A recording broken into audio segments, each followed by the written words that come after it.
con la PCV13, que es una vacuna que protege contra 13 tipos de bacterias que causan enfermedades neumocócicas. Lo ideal sería que se coloquen los cuatro dosis porque es una vacuna neumocócica conjugada, pero en este caso solo se colocaron 2 dosis a los 2 y 4 meses de edad.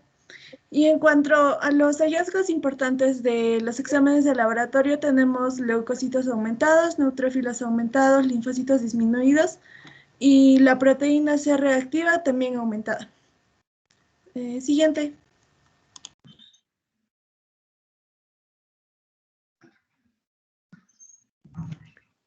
Doctora, creo que se pasaron signos y síntomas. No sé si la diapositiva está por ahí.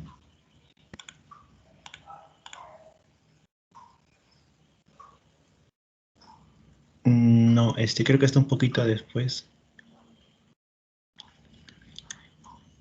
Un poquito después.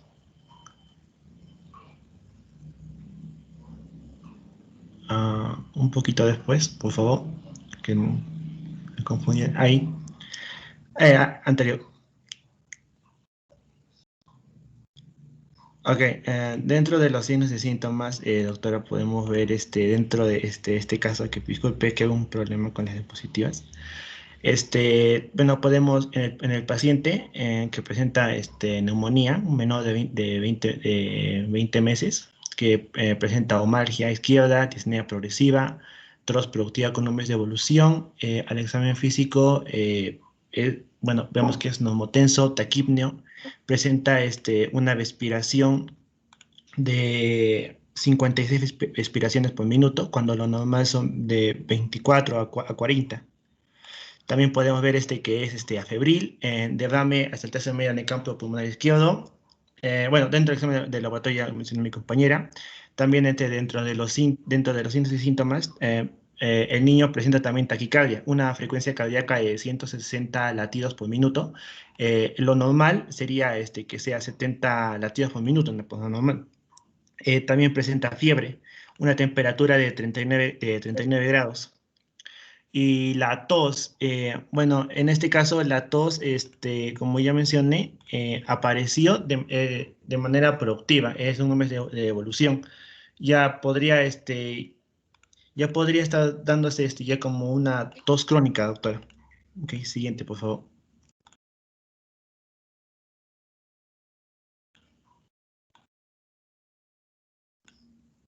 Ya puede regresar a su diapositiva, la anterior. La mía está desubicada.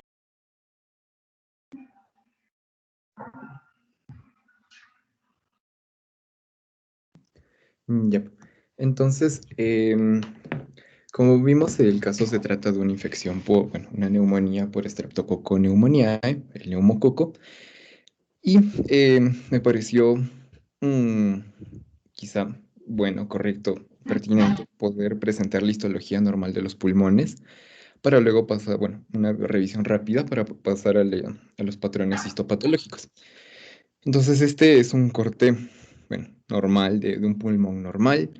Lo único que, bueno, en lo que más debemos concentrarnos es en esos huequitos que podemos ver, ¿no? Que corresponden a los alvéolos.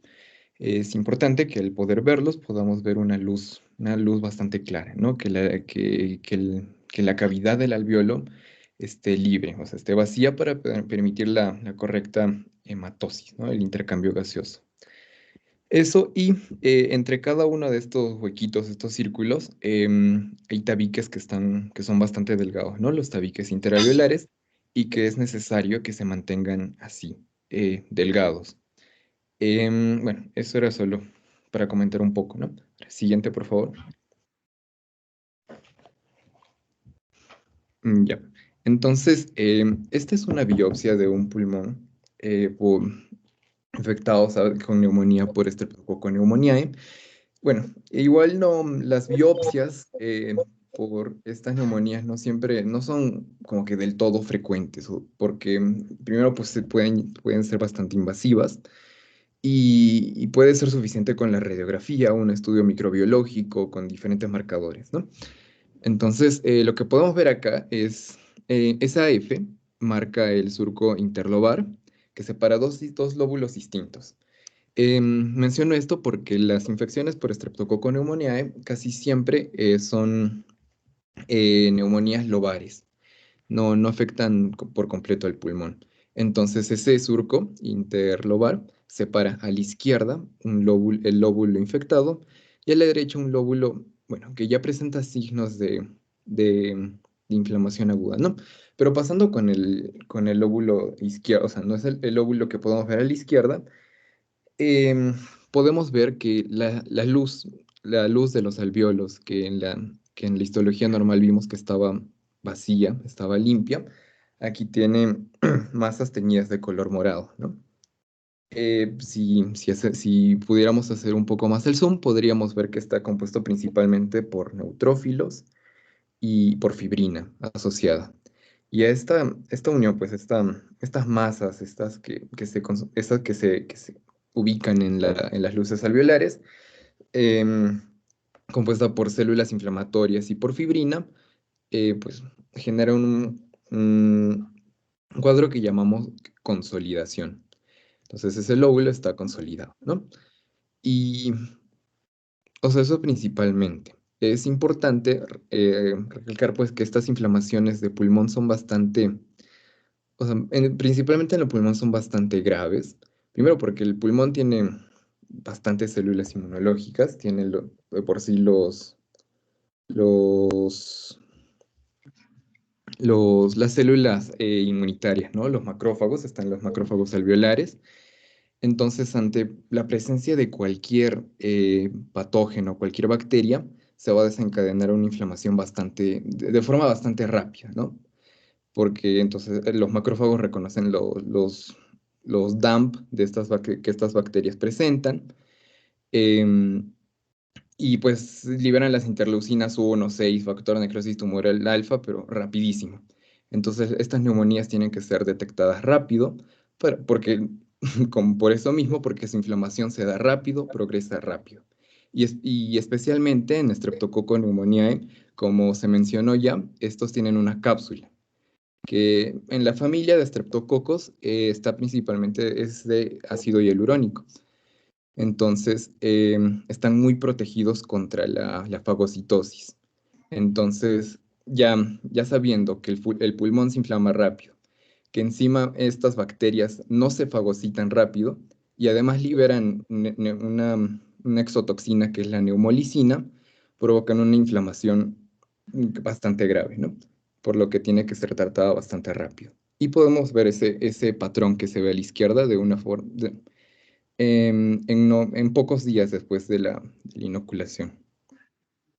Bueno, y a la derecha también podemos ver que ya se está expandiendo un poquito la inflamación. En esa A que está ahí en los alvéolos es ya un exudado, ¿no? O sea, que no tiene células, ¿no? Todavía, pero que ya se ven signos muy tempranos de la inflamación. Eso sería todo. Siguiente, por favor.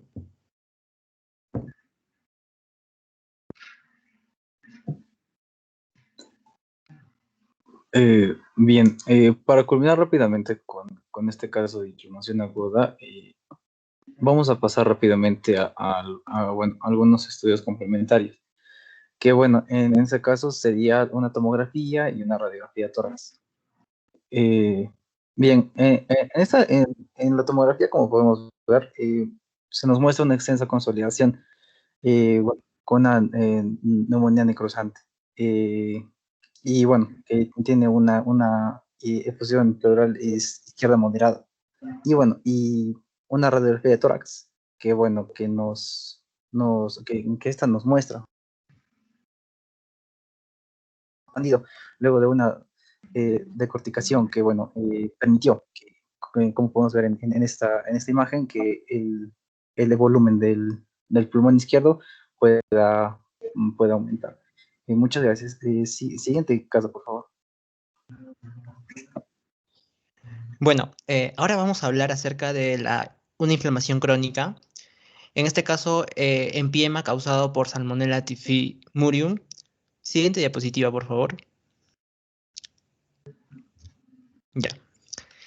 Bien, la Salmonella es un bacilo gram negativo de la familia Enterobacteriae, el 99.5% de los aislamientos clínicos corresponde a Salmonella entérica, una subespecie entérica. Los diferentes serotipos muestran gran variación en su capacidad invasiva para producir enfermedad. Las formas clínicas de infección por Salmonella suelen dividirse en 5 grupos: fiebre entérica o tifoidea, septicemia sin localización, enfermedad focal con o sin bacteriemia asociada, gastroenteritis y estado del portador, crónico o transitorio. La infección intestinal es la forma más frecuente de presentación. Generalmente se da por la ingesta de agua o alimentos contaminados y luego puede diseminarse por contigüidad o por vía sistémica, dando lugar a cuadros infecciosos de localización extraintestinal. Las formas focales pueden localizarse en cualquier órgano luego de una bacteriemia. Entre ellos tenemos el hueso, los pulmones, la pleura, meninges, vasos sanguíneos, mesenterio y vesícula biliar, ¿no? En este caso hay un compromiso de la pleura y pulmones, en el caso que les vamos a comentar ahora. Y bueno, estas formas se asocian a inmunodepresión y alcoholismo. Siguiente diapositiva. Bien, la pregunta es, ¿qué es un empiema? Es una acumulación de pus en el espacio que se encuentra entre el pulmón y la superficie interna de la pared torácica, el espacio pleural. El empiema pleural es una acumulación de pus en la cavidad ubicada entre la pleura visceral y la pleura parietal. Es un tipo específico y frecuente de empiema, el empiema pleural. Y bueno, las fases del empiema pleural, tenemos la fase exudativa, ¿no? Se acumula el líquido pleural estéril relacionado con el aumento de la permeabilidad capilar que se debe a la liberación de diferentes citocinas. Tenemos la fibrino purulenta, que es la invasión bacteriana del espacio pleural, produce un daño endotelial que produce una disminución de la respuesta fibrinolítica y el depósito de fibrina en las dos superficies pleurales con posibilidades de loculación. Y la fase organizativa, ¿no? Donde aparecen diversos factores de crecimiento, como los fibroblastos, factor de crecimiento derivado de las plaquetas y el factor de crecimiento transformante beta. Por último, en la fase final aparece el depósito de fibrina y más tarde el tejido fibroso colágeno, ¿no? Estas 3 fases se realizan de forma secuencial y progresiva. En este caso, en el caso que les vamos a describir ahora, se describe un paciente con infección pleuropulmonar por Salmonella typhimurium que no reportó antecedentes de diarrea y evolucionó y cuya manifestación clínica es la formación de un empiema. Siguiente diapositiva. Bueno, para comenzar voy a presentar la historia clínica. Tenemos un paciente del sexo masculino de 55 años que es un exfumador. Como antecedentes, es diabético tipo 2 con hepatopatía alcohólica crónica, hipertensión arterial y con antecedente de internación por neumonía aguda el 14 de julio de 2008. Recibió para un tratamiento por 14 días con ceftriaxona y se le dio de alta el 17 de julio. Pasado el tiempo, en diciembre, el mismo señor regresó e ingresó por un derrame pleural. En este caso, se realizó una punción con los resultados físico-químicos que están ahí en la tablita, que era de aspecto turbio, tenía un color pardo rojizo, había presencia de sangre, también de coágulos, con un pH de 7.5, la densidad de 1.020, la glucosa de 73 miligramos por decilitro, LDH de 818 miligramos por decilitro y proteínas totales de 4.1 miligramos por decilitro. Aplicando los criterios de Light, se da como resultado un derrame pleural exudativo. En este caso el paciente solicita una alta voluntaria el 30 de diciembre, previo a llegar a un diagnóstico etiológico. O sea, los doctores no llegaron a un diagnóstico, pero el paciente se quiso retirar. Siguiente, por favor.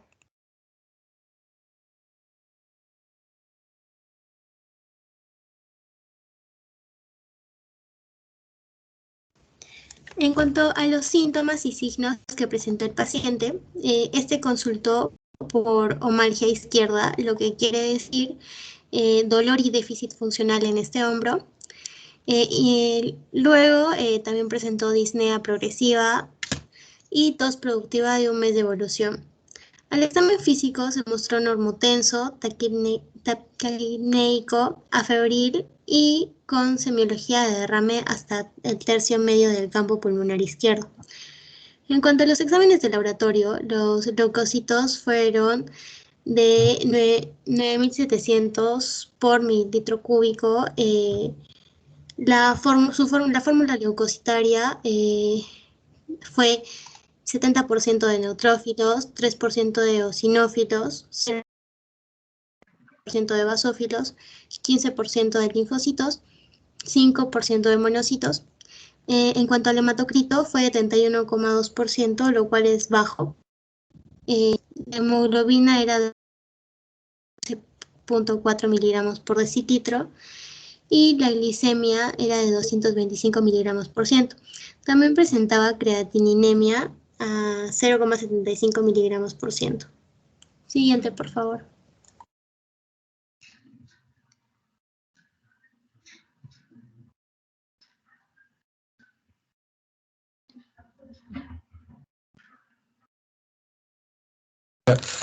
Para analizar un poco los resultados, se le hizo una radiografía de tórax y arrojó los resultados de que había una opacidad en los 2/3 inferiores del campo pulmonar izquierdo.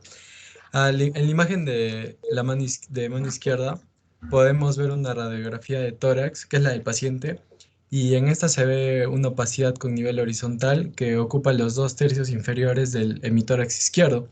Y esto va a corresponder al empiema pleural. Entonces, para hablar un poco más de este empiema, el sitio más frecuente en el que se da es en el espacio pleural posterior, y esto se debe a que los pacientes suelen guardar un decúbito prolongado. Esta localización es fácil de verse en las proyecciones antero-posterior y también laterales. Por ejemplo, la imagen que tenemos a mano izquierda es una proyección postero-anterior.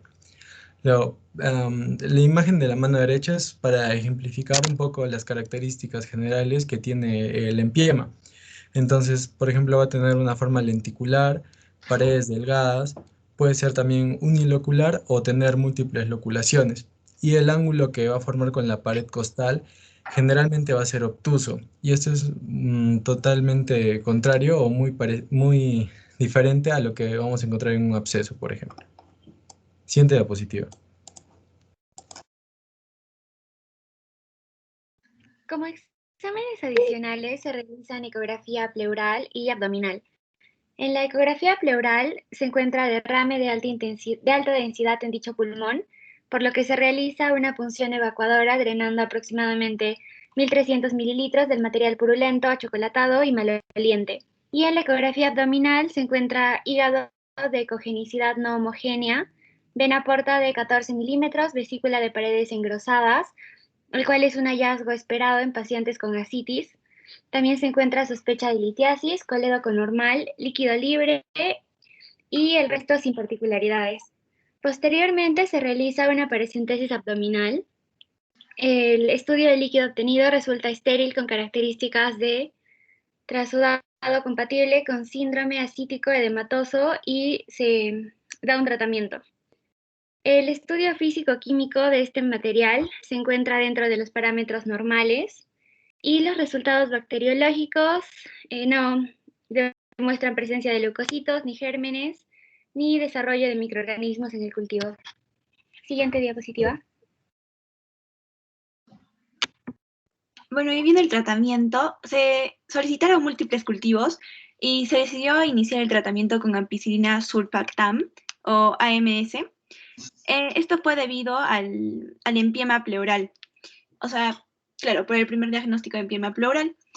Pero el paciente evolucionó a febril y se le colocó un tubo de drenaje y también se le aumentó la dosis a 3 gramos. Y también se mandaron a hacer estudios de sensibilidad y resultó que el paciente era sensible a la cefalotina,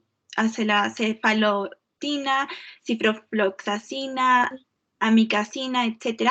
y salió también que era resistente a la ampicilina sulfactam. Entonces es por esto que se decidió cambiar el tratamiento, suspender el AMS y cambiarlo por ciprofloxacina, ya que obviamente el AMS no estaba haciendo efecto debido a que era resistente nuestro paciente. Y felizmente nuestro paciente evolucionó favorablemente, cumplidos los 6 meses las 6 semanas de tratamiento, fue dado de alta. Siguiente diapositiva.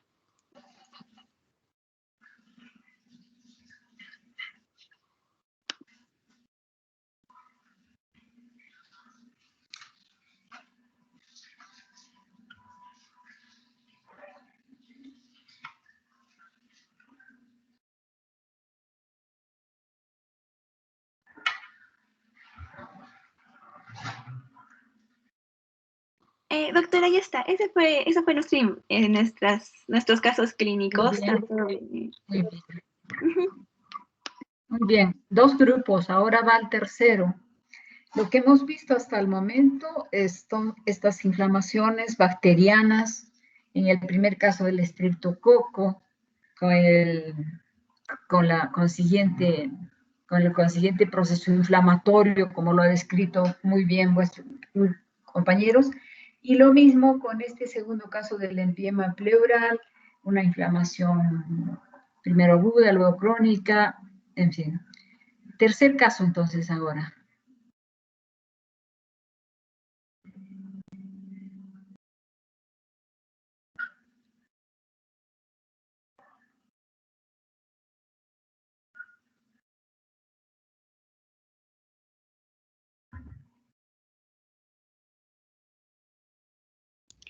Ya, doctora, ahora esta vez vamos a hablarle un poco sobre 2 enfermedades, una crónica y una aguda. Vamos a empezar con la enfermedad de inflamación crónica. En este caso, siguiente diapositiva, está bien. En este caso hemos tomado la blastomicosis norteamericana.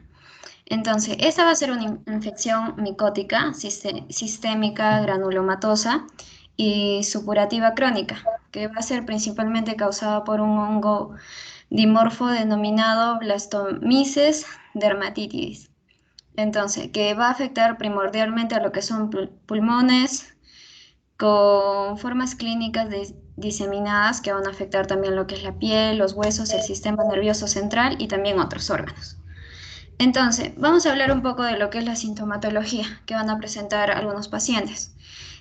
Los síntomas de la blastomicosis van a variar y esto va a manifestarse entre lo que es de 3 a 15 semanas después de haber inhalado lo que es el hongo. Entonces puede desarrollarse desde síntomas leves hasta poder recuperarse sin jamás haberse padecido la enfermedad o haberse dado cuenta que tenía esta enfermedad. Entonces, los síntomas más comunes que pueden presentar al inicio van a ser lo que es tos, fiebre, producción de esputo, dolor de pecho, pérdida de peso, lo que es la falta de aire, el dolor en las articulaciones y también dolores corporales. Entonces, lo más común, sin embargo, también es la presencia de la neumonía que se va a sufrir. Entonces, dado que los síntomas de la blascomicosis son los mismos que muchos otros problemas, o sea, a veces son relacionados con una gripe común y ya va a depender esto del profesional de salud que lo examine o busque si puede padecer otro tipo de enfermedad y llegar a determinar que tenga blastomicosis. Entonces, en algunos casos, como lo mencioné, van a propagarse a través de lo que son pulmones, a la piel, los huesos, articulaciones y hasta poder infectar todo lo que es el sistema nervioso central. También van a presentar lo que son problemas cutáneos y esto ya va a incluir lo que son las pústulas, nódulos y pequeñas áreas elevadas en lo que es la piel. Siguiente diapositiva, por favor. Ya, ahora vamos a hablar un poco de lo que es el diagnóstico. Entonces, vamos a empezar con lo que es el examen directo. En el examen directo, los hongos pueden detectarse en lo que son preparaciones de hidróxido de potasio al 10% o en solución de Lugol. Entonces, el material recolectado ya sea expectoraciones, lavado bronquial, pus, escamas o también fragmentos de la piel, ¿no? Según la variedad clínica de la enfermedad. También van a presentar lo que es el cultivo. Para el diagnóstico mediante cultivo se va a hacer la siembra de la muestra en medios ordinarios, ya sea de micocel o saburaud de agar, que van a ser incubados a 28 grados. Entonces, va a crecer como un hongo micelial y va a desarrollarse en colonias de 2 a 4 semanas. Entonces van a verse ligeramente húmedas, de color blanco, y cuando envejecen toman una pigmentación de lo que es café pardo. Ahora, enfocándonos en lo que es la biopsia, es muy útil acá la biopsia. Entonces, en los casos cutáneos que van a presentar algunos pacientes de la blastomicosis norteamericana, los hongos se van a observar con tinciones rutinarias de hematoxilina y eosina. Entonces, ¿qué van a resaltar acá? También con lo que es la coloración de paz. Entonces, en la imagen histológica lo que vamos a ver es una lesión cutánea que muestra hiperplasia epidermal, pseudocarcinomatosa. Entonces, también lo que vamos a ver lo que es la acantosis moderada, y en la dermis vamos a poder observar lo que son granulomas, microabscesos, que van a estar principalmente compuestos por células multinucleadas. Entonces vamos a ver también lo que son células epiteliales, neutrófilos, linfocitos y células también esféricas de lo que son las levaduras gemantes. Ya para terminar lo que es el tratamiento, en el tratamiento de la blastomicosis va a ser diferente en cada uno de los pacientes. Entonces, esto va a ser dependiendo de la sintomatología que presenten. Entonces, el tipo de antimicrobianos que se van a utilizar va a depender de la gravedad de los síntomas que tengan los pacientes. Entonces, si es leve a moderada, el tratamiento empieza con itraconazol. Y ya cuando empiezan a un proceso más grave, se utiliza lo que es la anfotericina B, que es un fármaco administrado por suero directamente a lo que es la vena. Entonces, en ambos casos de estas presentaciones para el tratamiento va a durar entre lo que son de 6 a 12 meses. Siguiente diapositiva, por favor.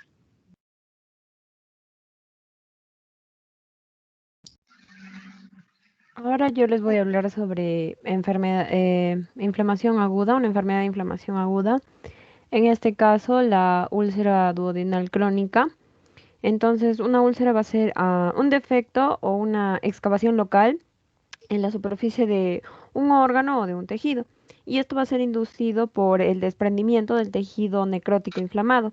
La ulceración solo se va a producir cuando la necrosis tisular y la inflamación que le siguen van a estar presentes en una superficie o cerca de ella. Las úlceras duodenales responden entonces a un aumento de mecanismos agresores. Esta va a ser más frecuente en mucosas de la boca, estómago, intestino o vías genitourinarias, y piel y tejido subcutáneo en las extremidades inferiores en personas de edad avanzada con trastornos circulatorios que predisponen a una necrosis isquémica extensa. Va a durar de 4 a 6 semanas después de haberse iniciado el tratamiento. El tratamiento va a depender mucho de la causa. Por ejemplo, existen úlceras duodenales que son causadas por Helicobacter pylori. En este caso se usaría antibióticos. Luego también tenemos medicamentos que bloquean la producción de ácido y van a promover la recuperación. También se puede tratar con medicamentos para reducir la producción de ácido, que son los bloqueadores de ácido, también llamados antagonistas de los receptores de histamina H2. Disminuyen la cantidad de ácido estomacal que se libera en el tubo digestivo, entonces esto va a aliviar el dolor que es provocado por la úlcera y va a favorecer también una recuperación. Y también medicamentos que protegen el revestimiento del estómago y del intestino delgado.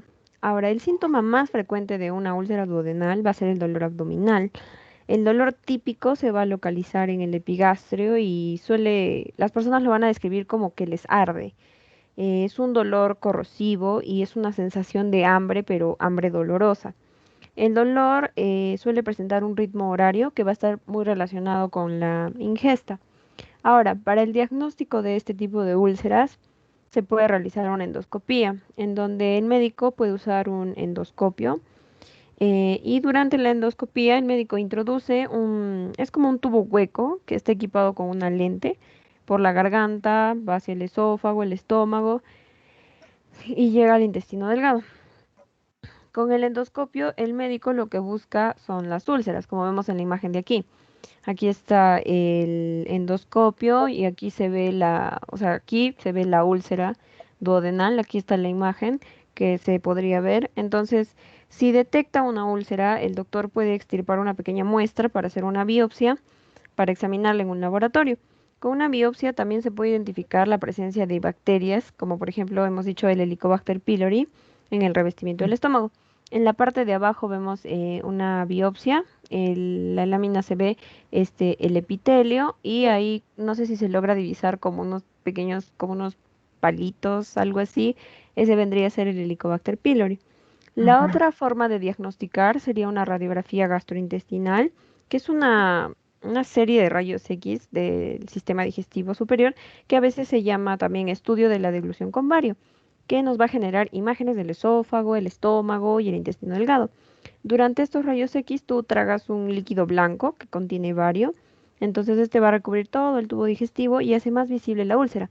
Podemos ver en la imagen, aquí está el segmento 1 del duodeno y aquí en la radiografía pues se ve la úlcera como esta mancha negra de aquí, ya, eso es la úlcera. Luego tenemos la prueba de laboratorio para detectar bacterias, en este caso el Helicobacter pylori del que hemos estado hablando. El médico puede recomendar pruebas para determinar si la bacteria está presente en tu cuerpo.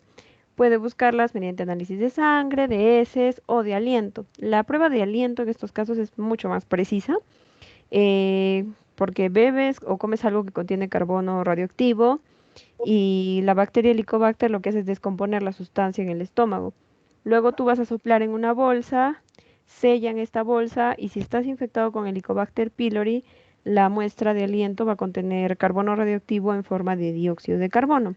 Ahora, con respecto a la úlcera duodenal, aquí coexiste la inflamación aguda y crónica. Durante la fase aguda va a haber una intensa infiltración de polimorfonucleares y una dilatación vascular en los bordes de la anomalía. La vasodilatación, como sabemos, se va a dar por la histamina sobre el músculo liso vascular y cuando se hace crónica, la lesión, los bordes, así como la base de la úlcera, va a haber una proliferación fibroblástica, cicatrización y acumulación de linfocitos, macrófagos y células plasmáticas. En la imagen podemos ver un corte transversal del cráter de una úlcera duodenal con un exudado inflamatorio agudo en la base. Y eso sería todo. Gracias. Muy bien, muy bien. Para haberlo hecho solita. Rodriguito, ¿tenemos otro grupo? Sí, doctor, es que cada grupo preparó una enfermedad inflamatoria aguda y otra crónica. ¿Y cuántos grupos nos quedan, Rodriguito? Este de acá y uno más. Ya, vamos. Buenas tardes, doctora. Buenas tardes. Hoy día les vamos a hablar sobre un caso clínico de tuberculosis primaria de esófago. Perfecto. Siguiente diapositiva, por favor.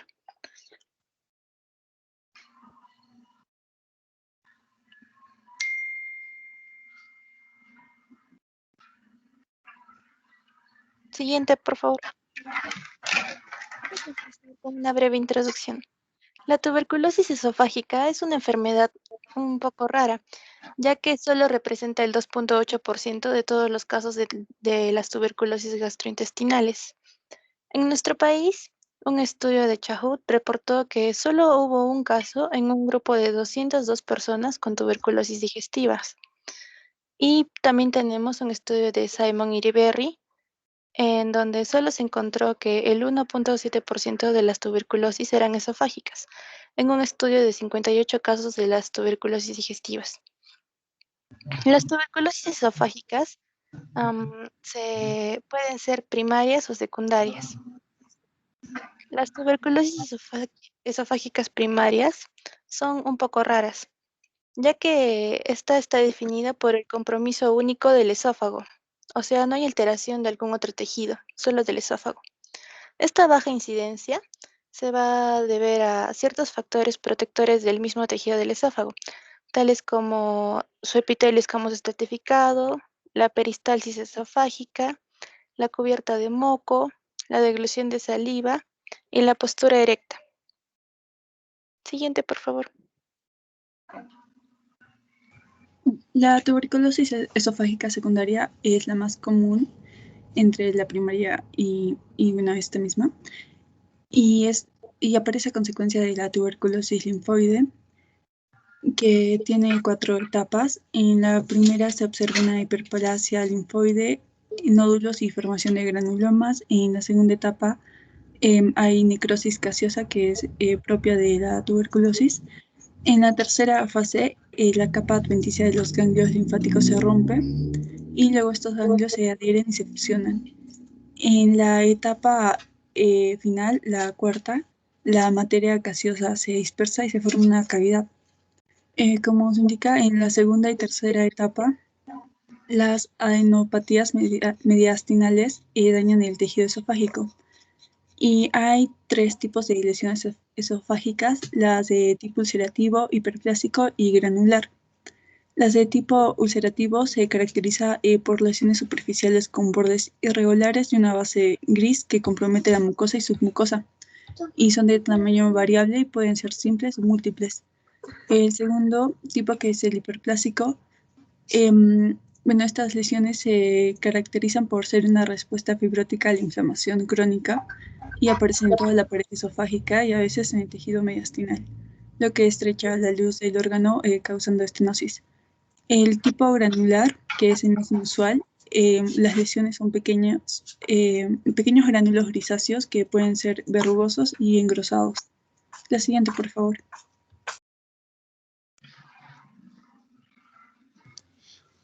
Bueno, en cuanto al caso clínico, siguiente, por favor.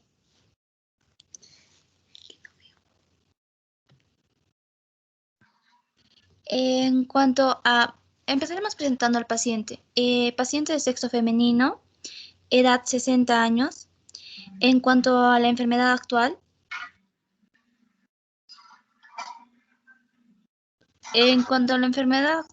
el tiempo de la enfermedad es de 7 meses. Los síntomas principales vienen a ser la disfagia progresiva, que es la dificultad para tragar alimentos o líquidos que surgen de la garganta o el esófago y va desde una leve dificultad hasta un bloqueo completo y doloroso. Otros síntoma principal es la fiebre vespertina, que va a ser aquella que no va a superar los 15 días de evolución y tienden a ser más alta en horarios vespertinos. La pérdida de peso, que va a ser de 15 kilogramos y asintomática respiratoria. En cuanto a los antecedentes personales, la paciente tenía exposición a biomasas, ha tenido un contacto con un paciente tuberculoso. En cuanto a los antecedentes familiares, la paciente indica que su madre tuvo cáncer de ovario. En cuanto a los signos, tenemos que resaltar que la paciente se le encontró hipertensión arterial. Siguiente, por favor. En cuanto a los exámenes de laboratorio, como podemos ver en ese cuadrito, vamos a ver un hemograma, en la cual vemos un hematocrito de 33,4%, el cual va a estar disminuido porque lo normal es de 36,1 a 44%. La hemoglobina lo vemos de 11,1 gramos por decilitro. Esta va a estar ligeramente disminuida, ya que lo normal es de 11,6 a 15. En cuanto a los leucocitos, vemos que está en 6.600, esto está normal. En los linfocitos vemos que está 44.000, lo que está muy aumentado, siendo lo normal de 1.000 a 4.500. Los neutrófilos están en 49.000, también está muy aumentando, siendo lo normal de 2.000 a 7.000. Monocitos están en 4.000, también está demasiado aumentado, lo normal es de 200 a 800. En las plaquetas vemos que está en 402.000. Lo normal es hasta 400.000. Así normal. En cuanto a la prueba de ELISA de VIH-1 y 2, vemos que es negativa. En cuanto al virus linfotrópico de células T humanas, también se ve que es negativa. Siguiente, por favor. Ya. Para la tomografía se muestra un engrosamiento tumoral a nivel de los tercios medio y distal del esófago. Además de esto, también se observa unas adenopatías mediastinales de 10 por 10 milímetros aproximadamente. En el tórax se ven bronquiectasias seculares y a nivel de abdomen no hay alteraciones. Para la radiografía del esófago se observa además una lesión por defecto de relleno con contornos definidos en el tercio medio del esófago. Y la endoscopía reporta una lesión redondeada de aspecto submucoso con superficie ulcerada, de bordes netos y cubierto con fibrina blanquecina. En la imagen podemos ver la lesión esofágica vista a través de endoscopía, de ultrasonido y radiografía. En la imagen A se observa una biopsia en el lecho ulceroso. Cabe recalcar que las flechitas que están ahí se muestran en el sitio de la lesión. Después en la imagen B se observa una lesión de aspecto subepitelial. En la imagen C, adenopatías mediastinales, como ya les había mencionado, con punción aspirativa. Y en la imagen D, una radiografía de esófago con lesión intraluminal. Siguiente, por favor. Bueno, doctora, yo voy a exponer lo que es la anatomía patológica. Siguiente. Bueno, en este caso estamos viendo nosotros lo que es un reporte de anatomía patológica donde vamos a tomar, la muestra ha sido tomada de un fragmento de tejido conectivo. En estas dos primeras imágenes nosotros podemos ver la muestra con una tinción de hematoxilina eosina que nos va a mostrar una inflamación crónica, una extensa inflamación crónica granulomatosa y también la presencia de células gigantes y con necrosis. Siguiente, por favor. Ya. En la imagen B, nosotros podemos ver lo que es una tinción por inmunohistoquímica de anticuerpos CD68. Esta tinción es una técnica basada en la tinción de tejido fijado, incluido en parafina, ¿no? Y bueno, en esta tinción se usan anticuerpos a fin de determinar si hay ciertos antígenos en una muestra de tejido. Y bueno, por lo general, los anticuerpos van a ir unidos a una enzima o a un tinte fluorescente.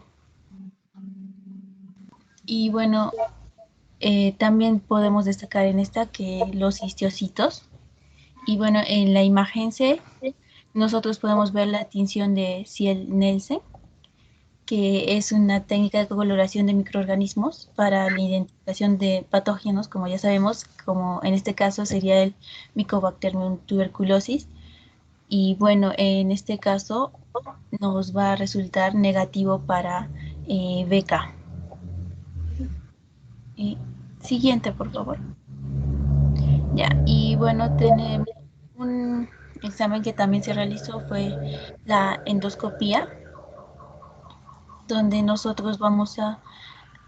donde se va a observar una lesión dependiente de la pared del esófago y que esta no va a sobrepasar la adventicia.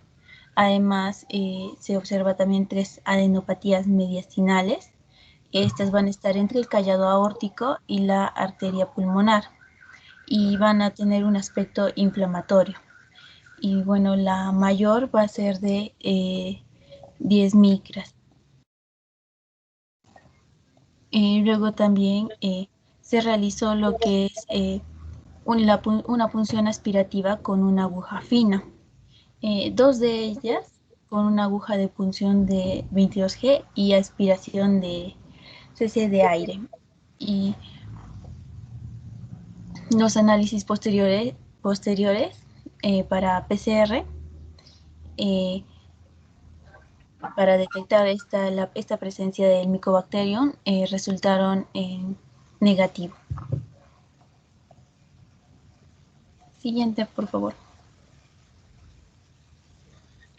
Listo, entonces con todo lo mencionado anteriormente ya podemos confirmar este diagnóstico de tuberculosis de esófago, primero con el frotis negativo y segundo por la PCR que resultó sensible a la rifampicina. Entonces ya a partir de esto podemos realizar un esquema de las dosis ajustadas que van a tener que ser ajustadas según el peso del paciente. Entonces primero comenzamos con isoniazida, que en este caso van a ser 3 tabletas de 100 miligramos. Seguimos con el etambutol, 3 tabletas igualmente, pero en este caso van a ser de 400 miligramos. piracinamida, 3 tabletas de 500 miligramos, y finalmente tendríamos la rifampicina con 2 tabletas de 300 miligramos. La paciente, en este caso, culminó de forma exitosa el tratamiento que duró 6 meses y no tuvo ninguna complicación futura.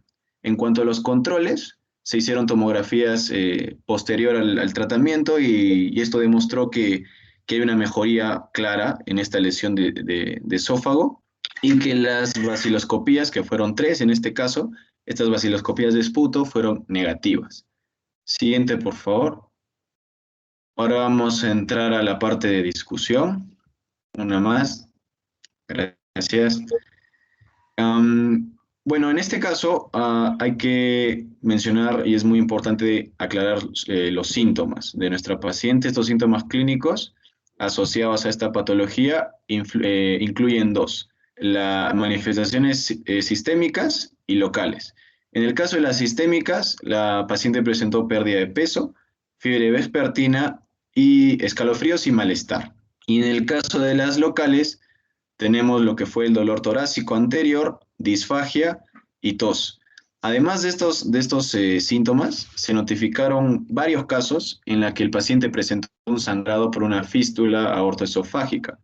Y en ocasiones de tos, de disnea y de fiebre alta, estas pueden guardar relación con una fístula broncoesofágica. Había mencionado que en las locales tendríamos la disfagia. Esto es muy importante, ya que es el síntoma más frecuente que se encuentran en estas patologías, que prácticamente va a estar ocasionada por una afección intrínseca de la pared esofágica. Por otro lado, al haber una compresión del esófago, esta va a ser inducida por ganglios linfáticos en el mediastino, además de una fibrosis mediastínica que puede producir cierta compresión y alterar de alguna u otra forma la motilidad esofágica. En este caso, es el lugar más comprometido. El lugar más comprometido vendría a ser el tercio medio, sobre la bifurcación traqueal. Muy bien. Un tema bastante interesante y inusual. Adelante. Bueno, doctora, siguiendo con la exposición, bueno, como ya hemos visto, para el diagnóstico de esta tuberculosis va a estar basado en la radiología, endoscopía y histología, así como en la respuesta a la medicación antituberculosa, ¿no? Bueno, las características de la radiología pueden incluir cambios no específicos asociados con lesiones linfáticas u órganos contiguos.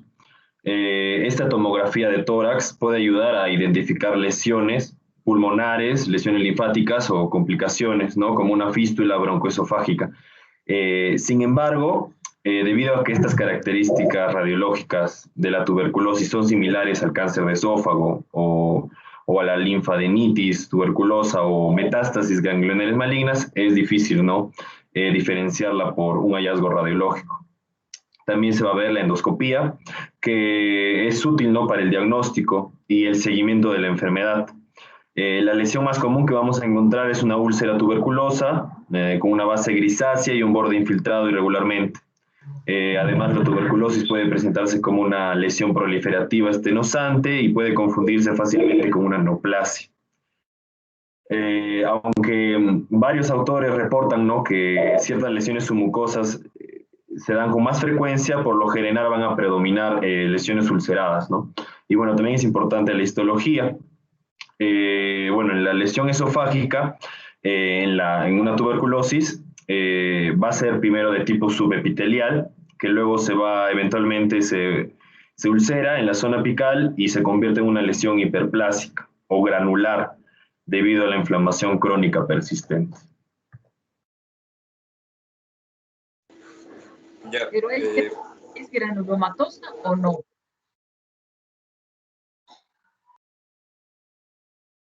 ¿Es una inflamación granulomatosa? Sí, doctora. Eso es lo que tienes que decirlo. Muy bien. Sigue, por favor. Ya, continuando con la exposición, entonces, ahora hablaré un poco más sobre el diagnóstico, y es que para confirmar ello es necesario el aislamiento de Bacillus tuberculosis. Y bueno, en el artículo se informa sobre el cultivo de muestras de biopsia que son útiles para realizar el correcto diagnóstico de la tuberculosis esofágica. Para ello, pues, identificamos granulomas epitelioides y células gigantes multinucleadas del tipo de Langerhans. Entonces, estos granulomas con necrosis gaseosa sugieren la tuberculosis, bueno, una tuberculosis. Y existen otras enfermedades que pueden presentarse con inflamación granulomatosa. Entonces, se puede decir que no es tan efectivo, ya que a la hora de analizarlo necesitamos destacar la necesidad de unas muestras muestras más profundas y múltiples.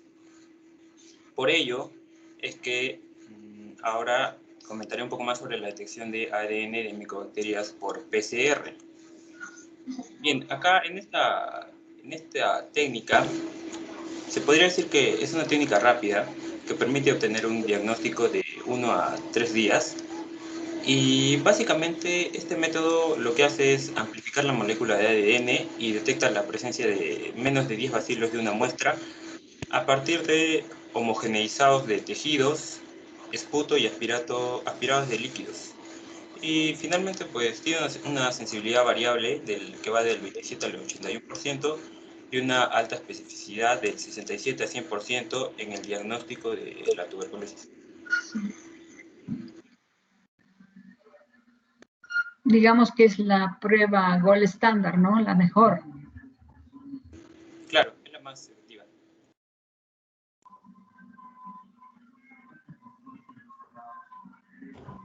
La siguiente, por favor. Bueno, para continuar, hablaremos un poco sobre las lesiones que son estudiadas por el ultrasonido endoscópico. Bueno, estas lesiones son descritas como masas hipoecoicas que son heterogéneas u homogéneas, ubicadas en la pared esofágica, con interrupción de la adventicia esofágica y una linfadenitis mediastínica. Bueno, esto, sin embargo, a diferencia de los tumores submucosos, como es en el tumor estromal o en el leiomioma, la mayoría de las lesiones tuberculosas tendrán manchas y líneas hiperecoicas en el parénquima, y estas pueden afectar toda la pared del esófago. Bueno, la siguiente, por favor. Ahora hablaremos de la técnica de aspiración con aguja fina guiada por el ultrasonido, que es muy utilizada para obtener el tejido de los lugares profundos, que bueno, por lo general se utiliza la biopsia endoscópica para obtener un tejido diagnóstico valioso, pero en lesiones que van a presentar un tumor submucoso, la sensibilidad de esta prueba, que es convencional, va a ser baja. Entonces, en esos casos, esta aspiración va a ser una herramienta útil porque va a poder obtener la biopsia tanto de una lesión como de los ganglios adyacentes. Y asimismo se puede incluir la prueba de PCR para micobacteria para mejorar el rendimiento diagnóstico. Siguiente, por favor. Listo.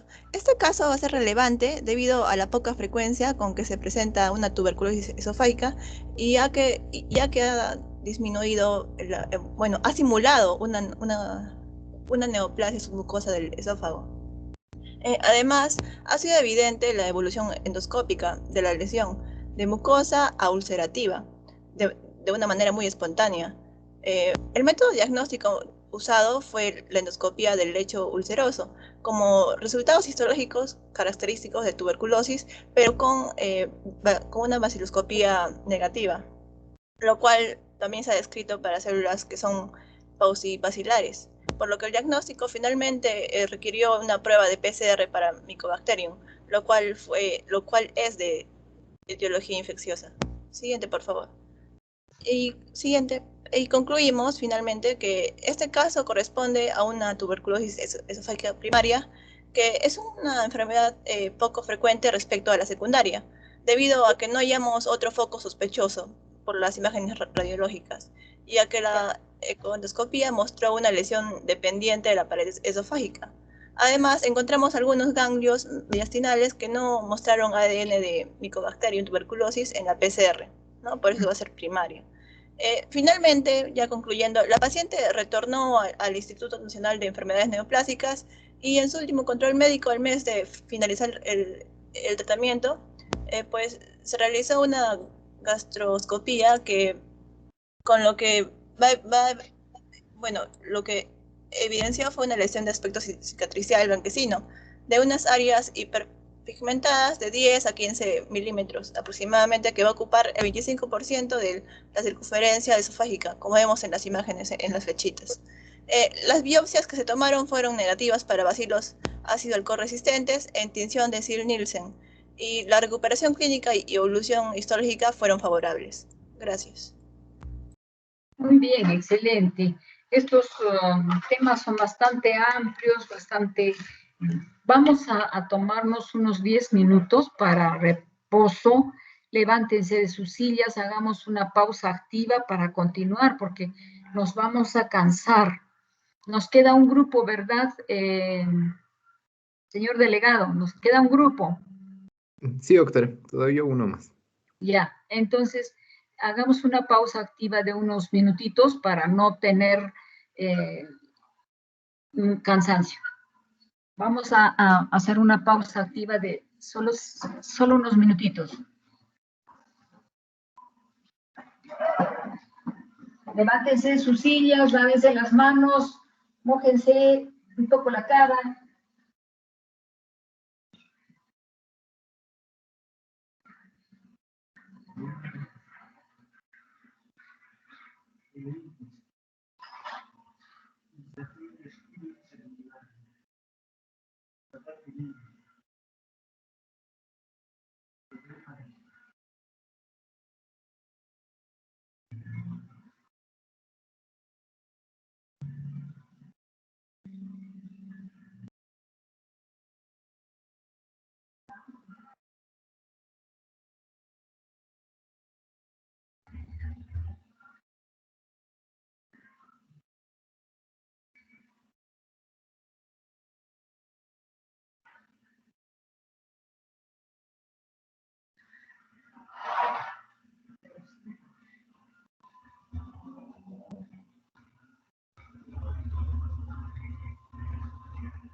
Jóvenes, nos hemos tomado un tiempito para refrescarnos un poco.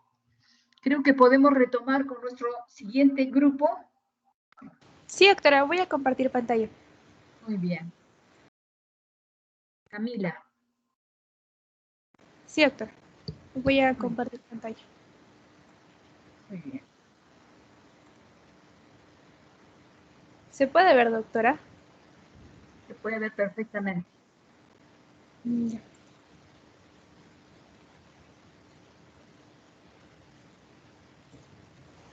Ya, ok.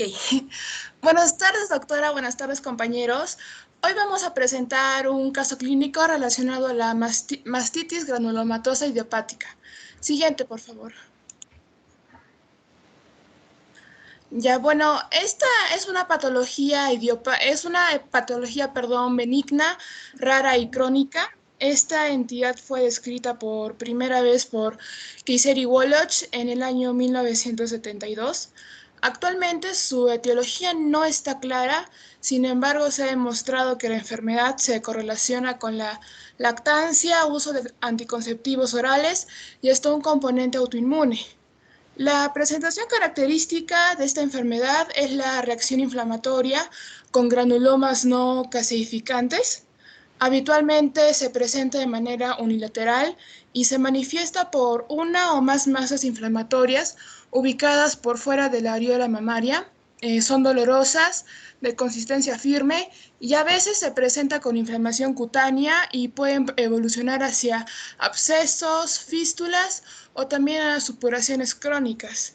En cuanto a las características histológicas, incluyen signos de inflamación granulomatosa crónica con células gigantes, como podemos visualizar en la imagen, leucocitos, células epitelioides, macrófagos, así como microabscesos.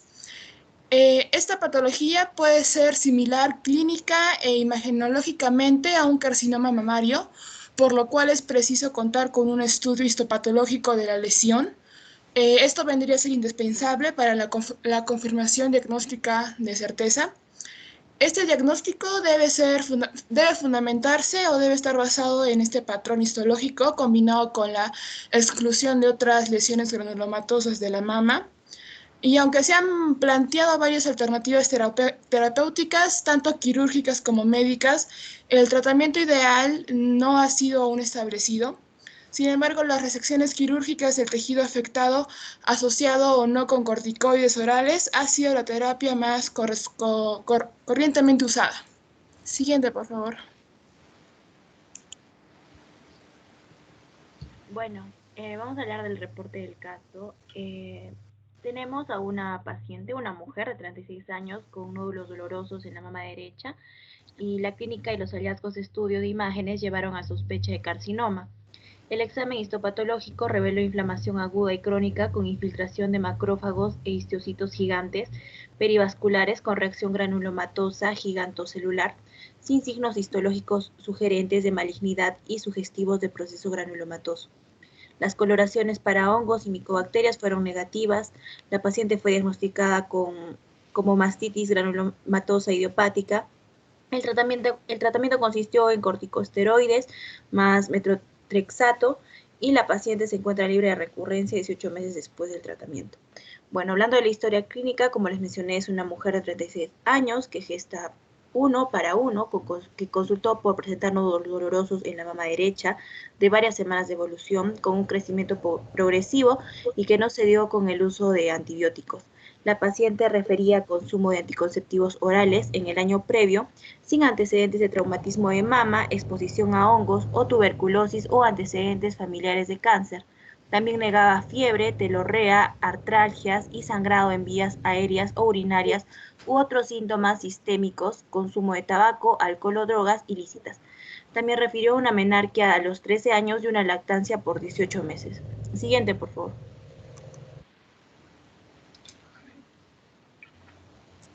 Bueno, se hizo el examen físico. Se observó mamas ligeramente asimétricas, con tumoración palpable, indura no móvil de aproximadamente 8 centímetros en el cuadrante superior externo de la mama derecha, asociada a rubor, inflamación y calor de la piel. Siguiente, por favor. Ya. Calor de la piel con un punto de drenaje. No se halló otras lesiones cutáneas, tampoco esplenomegalia, hepatomegalia, y los ganglios axilares o claviculares estaban aumentados de tamaño. La mama izquierda era normal. La siguiente, por favor. La mama izquierda era normal, sin nódulos palpables. Las pruebas que se realizaron fueron hematológicas, de funcionalismo hepático y renal, electrolitos y coagulación, las cuales estaban dentro de los límites normales. También se hizo la tuberculina y BDLR, que es la prueba serológica para la sífilis, las cuales fueron negativas. La radiografía de tórax no mostró alteraciones, el drenaje del absceso no produjo crecimiento bacteriano en cultivo. Siguiente.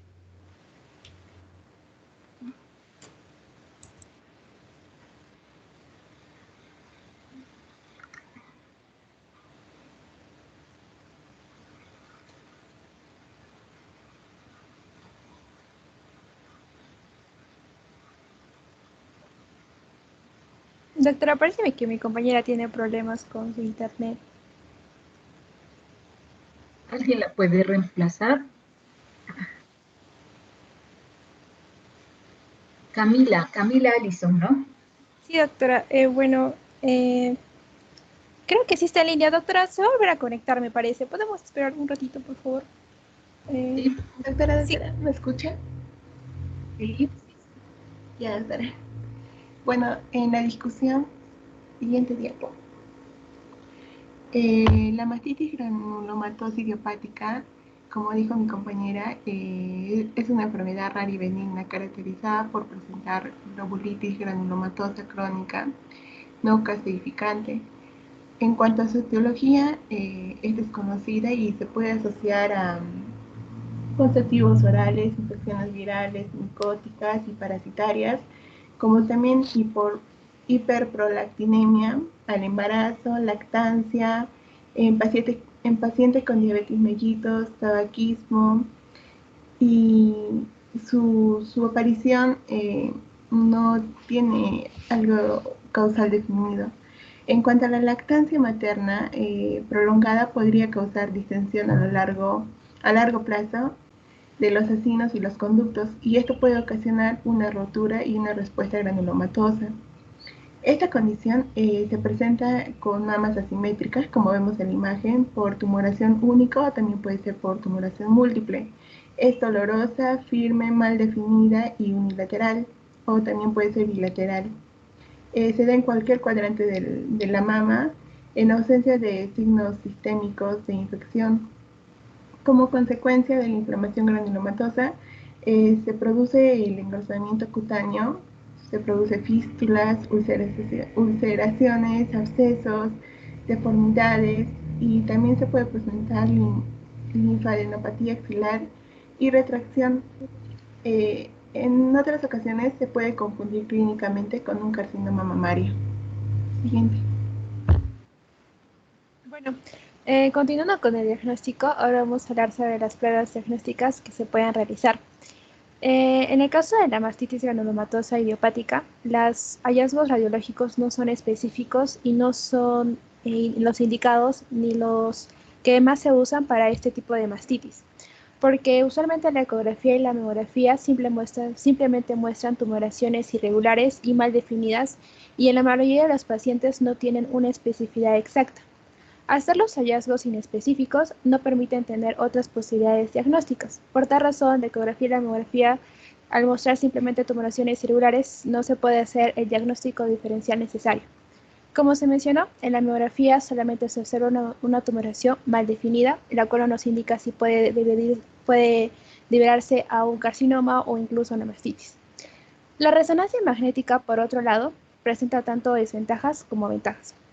Una de las desventajas importantes de esta resonancia es de que no brinda información adicional para realizar un diagnóstico diferencial. Sin embargo, una de las ventajas importantes es de que puede ayudar a realizar el abordaje quirúrgico, así como poder delimitar la extensión de la enfermedad.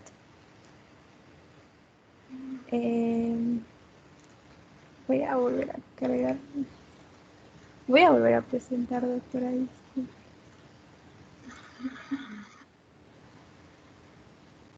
Ya, bueno.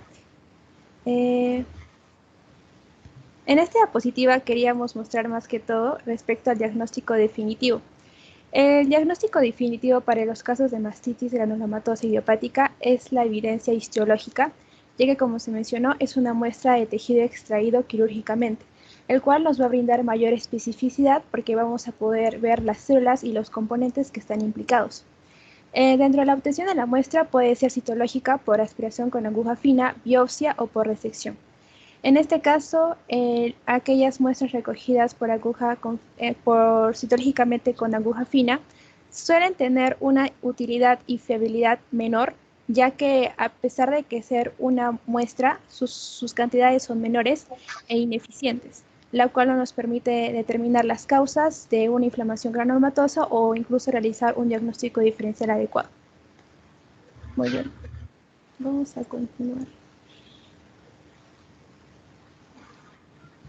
Bueno, continuando con la explicación, para ubicarnos un poco mejor y recordar aspectos anatómicos e histológicos normales, sabemos que la glándula mamaria tiene de 15 a 25 conductos lactíferos localizados en el pezón.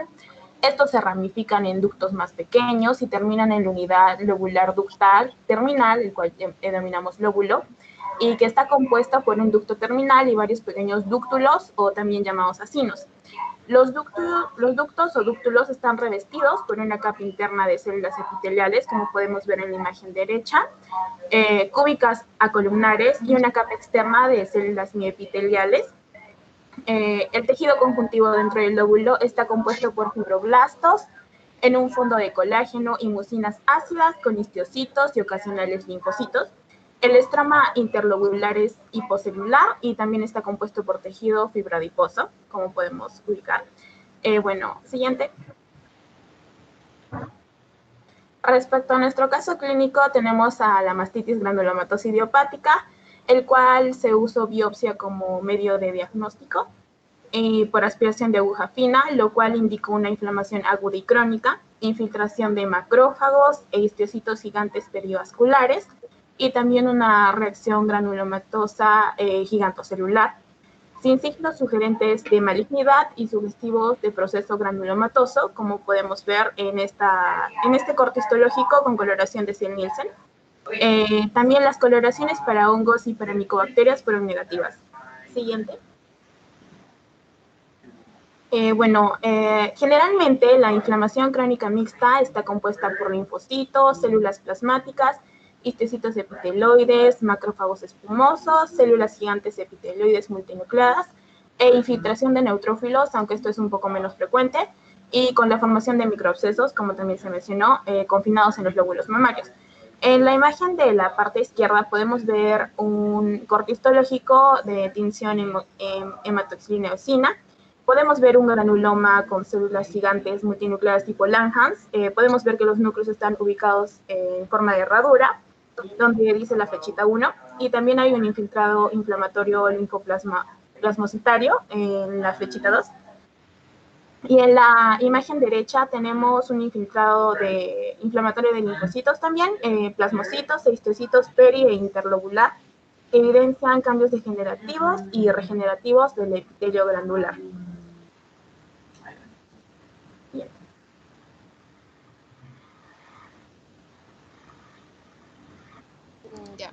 Antes de realizar el diagnóstico de mastitis granulomatosa idiopática, se tiene que excluir otras causas conocidas de inflamación granulomatosa de la mama, como es la ictasia del conducto, la sarcoidosis, granulomatosis de Wegener, arteritis de células gigantes, como también tuberculosis, sífilis, o una infección por Conibacterium, o la enfermedad por arañazo de gato en mama, o una reacción granulomatosa secundaria a la presencia de carcinoma y reacción de cuerpo extraño.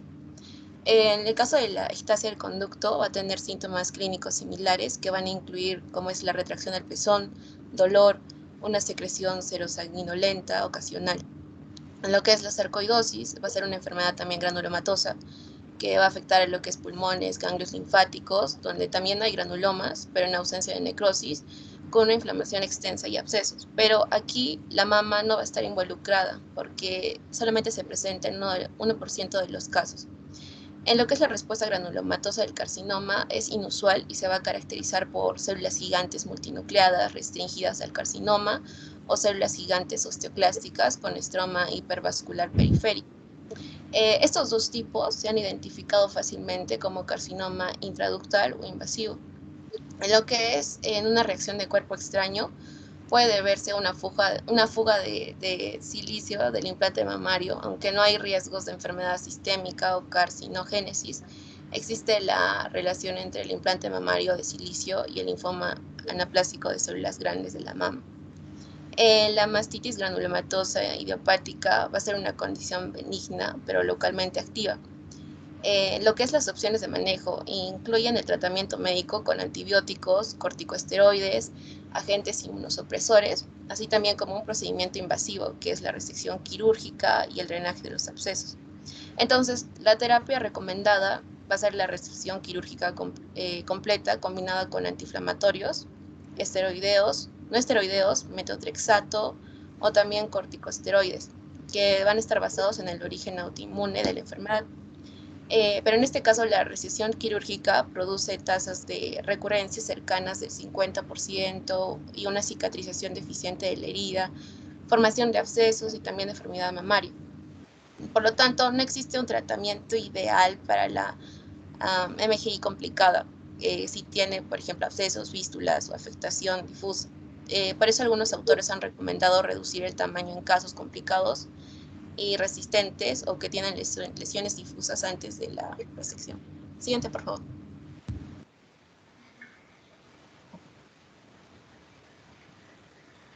Bueno, continuamos con el tratamiento. Siguiente, por favor. Ahora, Fernando, gracias. Continuamos con el tratamiento acerca de este caso clínico. Al paciente se le administró prednisona por 3 meses con pauta descendente, obteniendo mejoría clínica.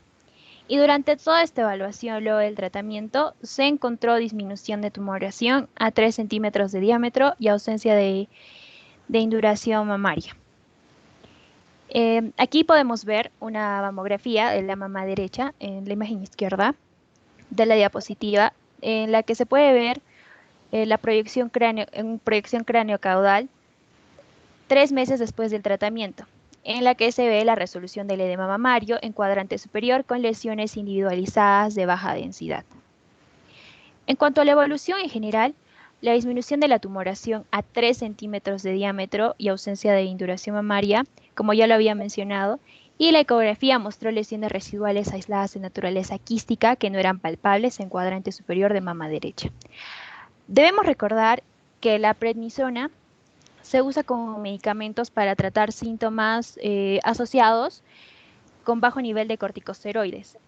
Es decir, la falta de ciertas sustancias que en general son producidas por el cuerpo y que son necesarias para su normal funcionamiento.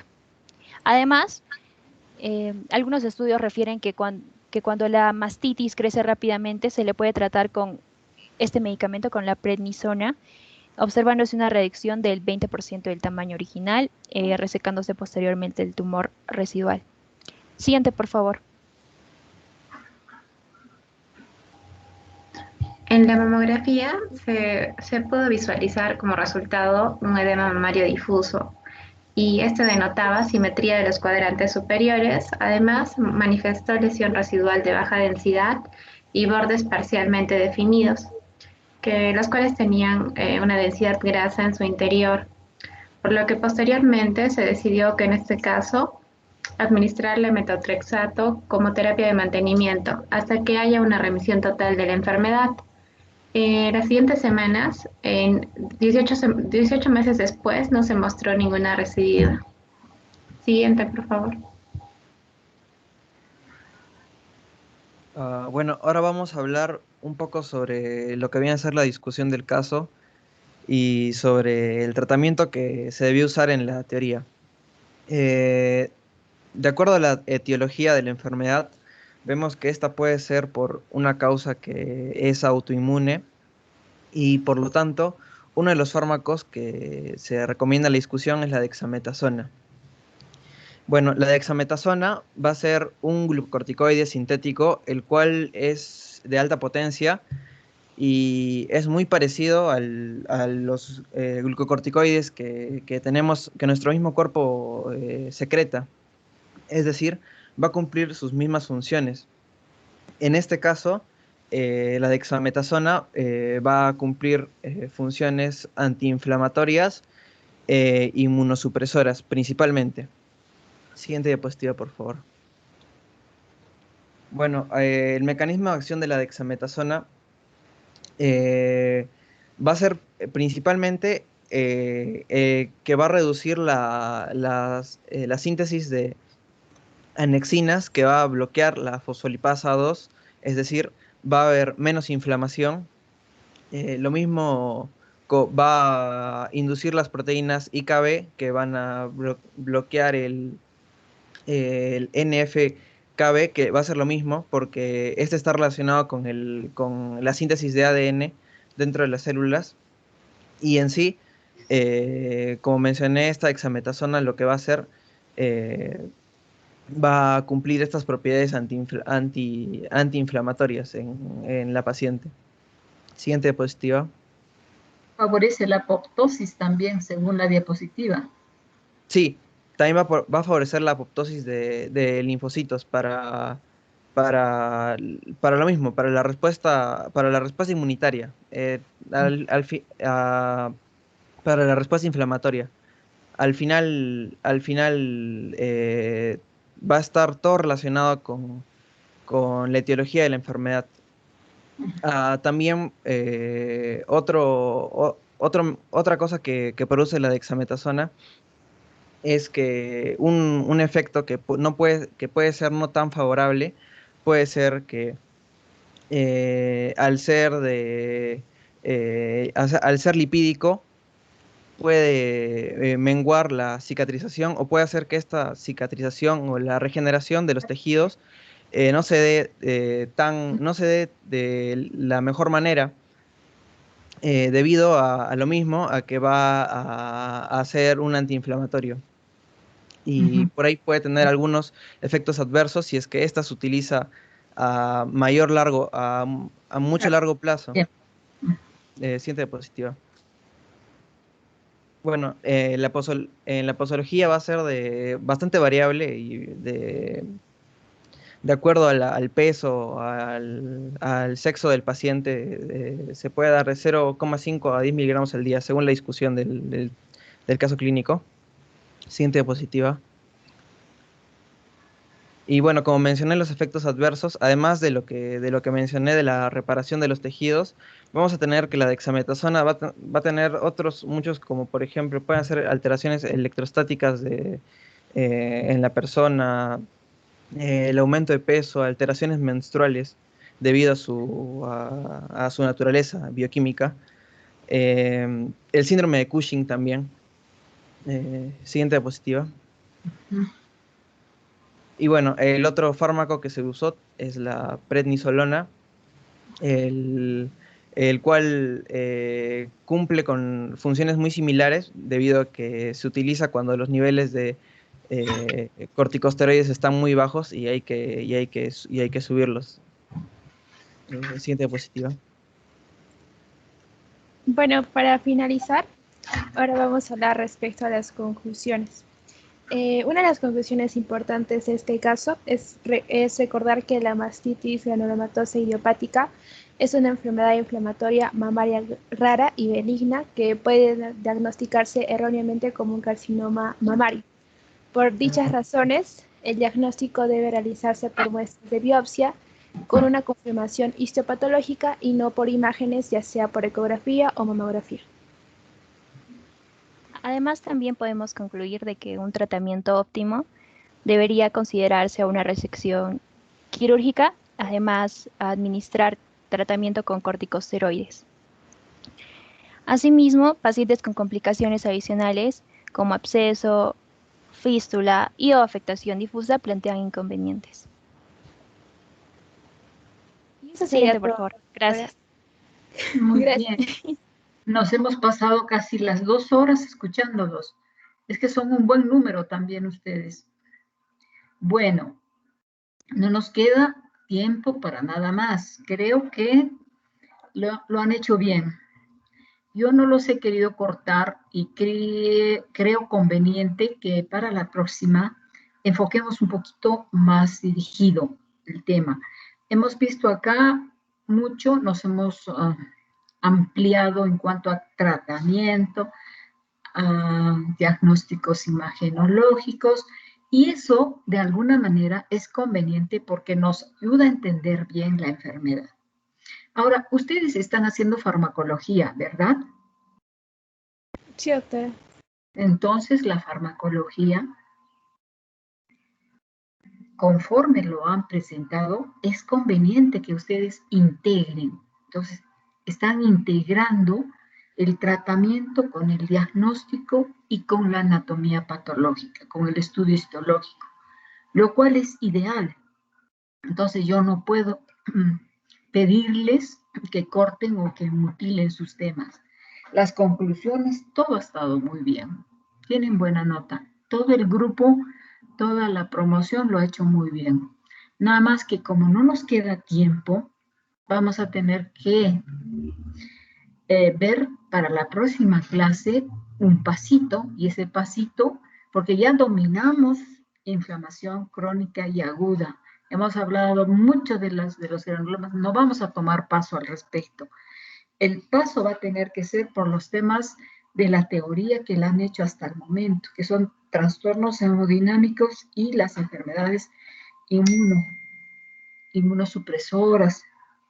Entonces, voy a mostrar en forma muy rápida las imágenes de esta práctica, de la que nos correspondería,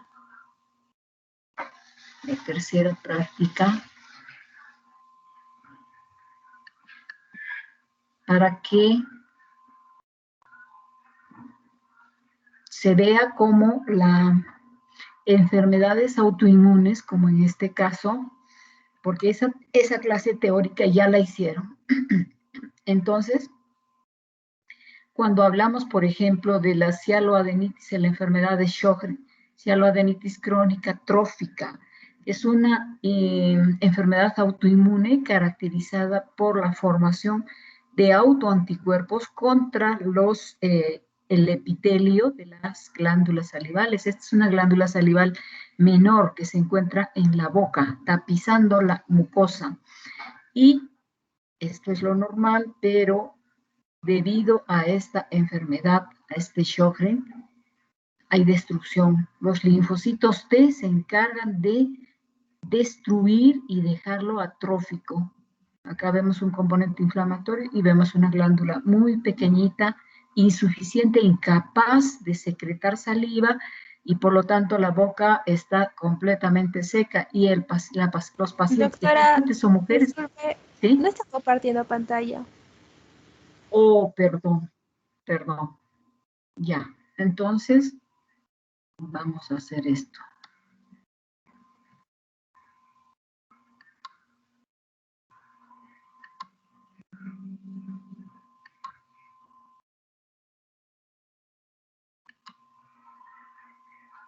Muy bien, entonces decíamos el Sjögren, que es la cialoadenitis crónica trófica, porque se forman autoanticuerpos contra las glándulas, el epitelio de las glándulas salivales menores. Esta es la glándula normal, y ahí vemos el epitelio, bueno, más arriba, ahí está el epitelio de la boca, la glándula, y un componente inflamatorio de linfocitos T, que se encarga de destruir a estas glándulas, minimizarlas en su mínima expresión, y no fabrican saliva.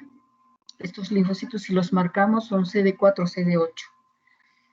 La escleroderma es otra enfermedad también, así como el lupus, enfermedad de colágeno, de la hipersensibilidad de tipo 3. Entonces, en este tipo de enfermedades, en el caso de piel, lo que hace es incrementar el tejido colágeno, a nivel del dermis, de manera que queda como tan dura, tan consistente, que la señora o la paciente tiene una facies muy rígida y la piel está muy lisa, no tiene arrugas. Y la otra cosa, que también hay disminución de las glándulas salivales, sudoríparas. En el pénfigo vulgar se da también la formación de autoanticuerpos contra los desmosomas, que son las uniones de los epitelios. Estos, a nivel de la suprabasal, forman este tipo de ampollas. Esta es una enfermedad ampollar con desprendimiento de la epidermis. Acá se forma la ampolla. Entonces, este autoanticuerpo ha destruido estos desmosomas y ha dado lugar a esta enfermedad ampollar. Acá lo vemos con mayor aumento. Es una ampolla, esta es una enfermedad ampollar. La tiroiditis de Hashimoto, que también es otro tipo de enfermedad autoinmune que destruye a los folículos tiroideos. El parénquima queda destruido y reemplazado. Ahí está. Casi escasos folículos tiroideos, poca producción de hormona y mucho infiltrado linfoide. Ese infiltrado linfoide llega a formar folículos. A esto le llamamos la tiroiditis crónica, enfermedad de Hashimoto. Y luego veremos algunas enfermedades como de trastornos hemodinámicos, como son las trombosis, que acá tenemos un trombo, un coágulo que se está ocupando la luz de este vaso, que está obstruyéndolo casi, pero se recanaliza, se abren unos pequeños orificios por donde puede pasar la sangre, o de lo contrario, este trombo viaja y se convierte en un émbolo. Acá hay varios trombos. Es un trombo organizado. Y vamos a ver émbolos cuando un trombo se suelta y puede dar lugar a un infarto. Bueno, estos son unos vasos linfáticos y podríamos confundirlos con vénulas. Entonces, se recomienda hacer inmunohistoquímica para poder reconocerlos bien. Bueno, esto es una introducción nada más para la clase que viene. La vamos a hacer completa, pero vamos a dar el paso respecto de la teoría de estos dos temas. Un paso corto y ese complementa a la buena nota que tienen ahora por la presentación de los casos clínicos. Muy bien, jóvenes. Entonces, sin más, me despido. Estamos cansados todos. Entonces, nos vemos a la próxima. Hasta luego, jóvenes. Hasta luego, doctora. Hasta luego. Hasta luego, doctora. Hasta luego, doctora. Hola, doctor. Doctora, una pregunta. Creo que ya salió.